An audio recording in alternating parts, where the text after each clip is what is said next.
A woman in Samara sits in her car for 40 minutes, waiting for a gas station that is simply run dry. The reason isn't a supply chain hiccup or a spike in demand. Ukrainian drones have spent 2026 quietly dismantling Russia's oil refineries, one distillation column at a time. And the fact that ordinary Russians are now rationing gasoline is basically all you need to know about how badly this war is going for the Kremlin. This isn't really a story about oil. It's a story about whether Russia can keep fighting at all, because refineries are the connective tissue between everything Putin needs: tank fuel, export revenue, and the illusion that life at home hasn't changed.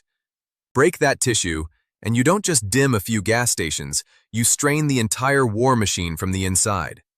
So how did a ground war fought mostly with artillery and infantry turn into a war decided by whoever can keep the lights on and the tanks full?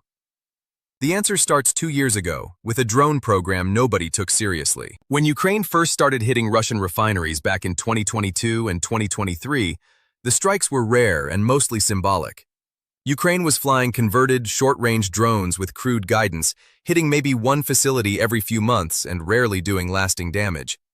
A count from Rice University's Baker Institute puts the total number of confirmed and suspected strikes on Russian energy infrastructure at 272 across the entire period from April 2022 through February of this year. Spread that out over 4 years, and it barely registers. A handful of scorched storage tanks, nothing that touched Russia's actual refining capacity. Then 2026 happened.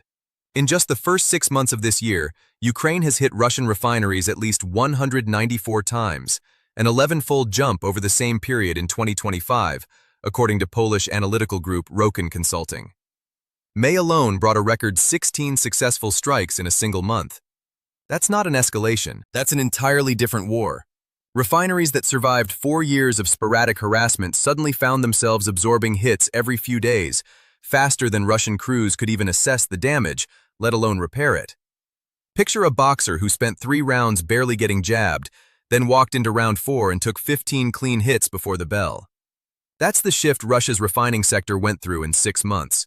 And once that pace became the new normal, something in Russia's domestic fuel supply broke permanently. Here's the number that matters most. As of May, Ukrainian strikes had knocked out nearly 40% of Russia's primary oil refining capacity, according to figures President Volodymyr Zelensky cited in June.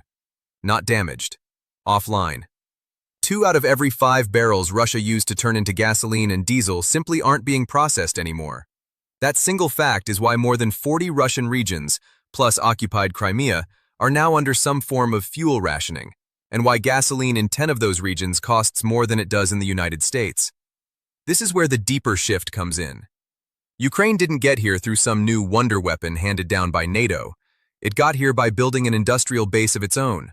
Roughly 95% of the drones Ukraine's military uses today are made domestically, up from a fraction of that just 2 years ago. Combine that manufacturing scale with drones that now carry Starlink terminal guidance, letting an operator visually steer the final seconds of an attack onto one specific piece of equipment, and you get something Russia has never had to defend against before: precision strikes, delivered in volume, against targets 1,000 miles from the front line.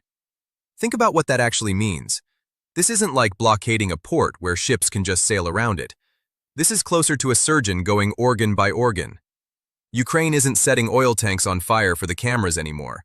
It's targeting the actual distillation units a refinery cannot function without, at a pace Russia has never had to absorb before. Look at what happened in Moscow on June 18th.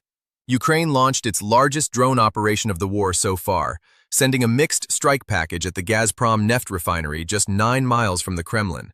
The AN-196 Lyuty, the long-range Firepoint FP-1, the stealthier Maroc favored by Ukraine's security service, and, for the first time in confirmed combat use, a jet-powered BARS drone capable of speeds over 400 miles an hour.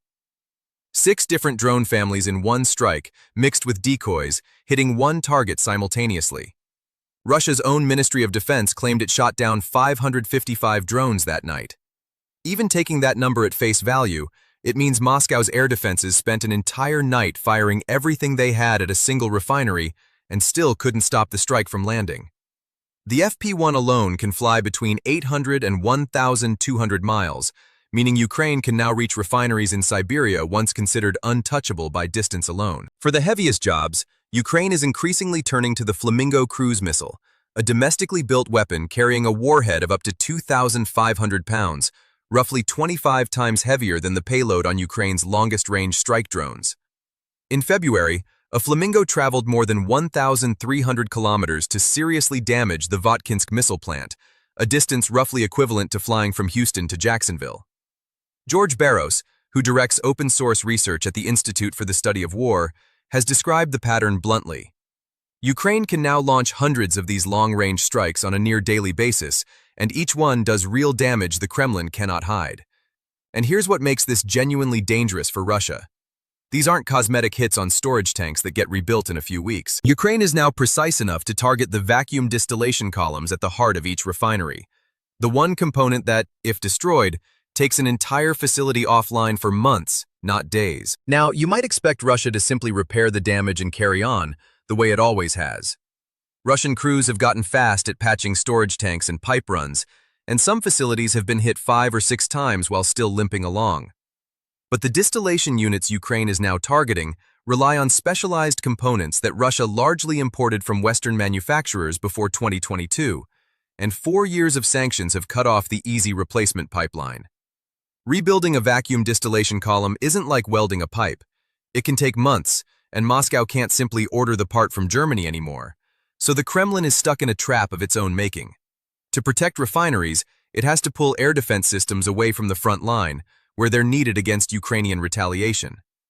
To keep exporting oil and preserving the revenue that funds the war, it has to ration fuel for its own population instead. Every fix creates a new shortage somewhere else, and the underlying constraint, a refining sector that quietly depended on Western parts it can no longer buy, isn't something Putin can sanction-proof his way out of. But before we get into what this fuel crisis is doing to Putin personally, make sure to subscribe to the Military Show. We post regular videos breaking down exactly how this war is actually being won and lost. Back to Russia's refineries. So what does Putin make of all this? For years, the Kremlin's line was that ordinary Russian life hadn't changed, that the war was something happening far away on a map, not something showing up at the gas pump. That line finally broke on June 28th, when Putin publicly acknowledged, for the first time since the invasion began, that Russia is facing fuel shortages caused by Ukrainian strikes. That's a remarkable admission from a leader who has spent 4 years insisting the war was going according to plan. Ruslan Pukov, who directs Russia's Center for Analysis of Strategies and Technologies, has said these strikes have destroyed the Kremlin's carefully maintained illusion that ordinary life in Russia carried on untouched.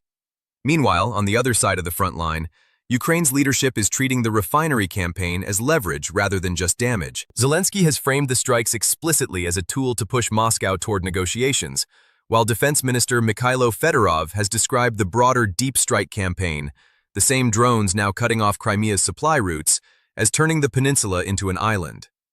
Put those two reactions side by side. One leader is publicly conceding a problem he spent years denying existed. The other is openly using the same weapons as a bargaining chip at the table. That is the sound of a leadership that has run out of ways to hide the war from its own people. Of course, none of this means Russia is collapsing or that its military has stopped functioning. Russia can still absorb this campaign in the short term and keep fighting. On the very night Ukraine hit the Moscow refinery in June, Russia turned around and fired at least 7 ballistic missiles and 239 drones back at Ukraine in a single overnight barrage, one of the largest of the entire war. Russian air defenses, whatever their real interception numbers, are still shooting down the large majority of what Ukraine sends at them, roughly 555 out of the drones that approached the capital that night by Moscow's own count. Russia also still has the raw industrial mass to keep grinding forward in the Donbass, where its army continues pressing despite the fuel and repair headaches at home. A refining sector losing 40% of its capacity is a serious wound, but it isn't the same as a military that has run out of shells, troops, or missiles to launch. So Ukraine has not solved the fundamental manpower and artillery math of this war. Russia can still fire hundreds of drones and missiles at Ukrainian cities on any given night, and it can still throw infantry at the Donbass front. But bleeding out the fuel and revenue base underneath a war effort is a slower kind of victory, one that doesn't need to knock out every missile to change who can afford to keep fighting. So let's pull all of this together because the shape of it matters. Russia's war effort always rested on 2 pillars: cheap, sanctioned oil revenue flowing out, and a home front that never had to feel the war flowing in. Ukraine's refinery campaign has cracked both at once. Domestic drone production scaled up to near self-sufficiency. Guidance technology improved enough to hit a single distillation column instead of just a storage tank, and the strike pace went from occasional harassment to an 11-fold surge in a single year, hitting Russia nearly 200 times before summer even started. Yes, Russia can still fire hundreds of drones and missiles at Ukraine most nights, and its army can still grind forward in the Donbass. But it's doing that while rationing gasoline to its own citizens and watching Putin publicly admit a crisis he spent 4 years denying. Watch what happens as winter approaches and heating fuel demand collides with a refining sector still missing 40% of its capacity. That's the moment this fuel war either forces Moscow to the table or reveals just how much pain Russia's leadership is willing to make its own people absorb.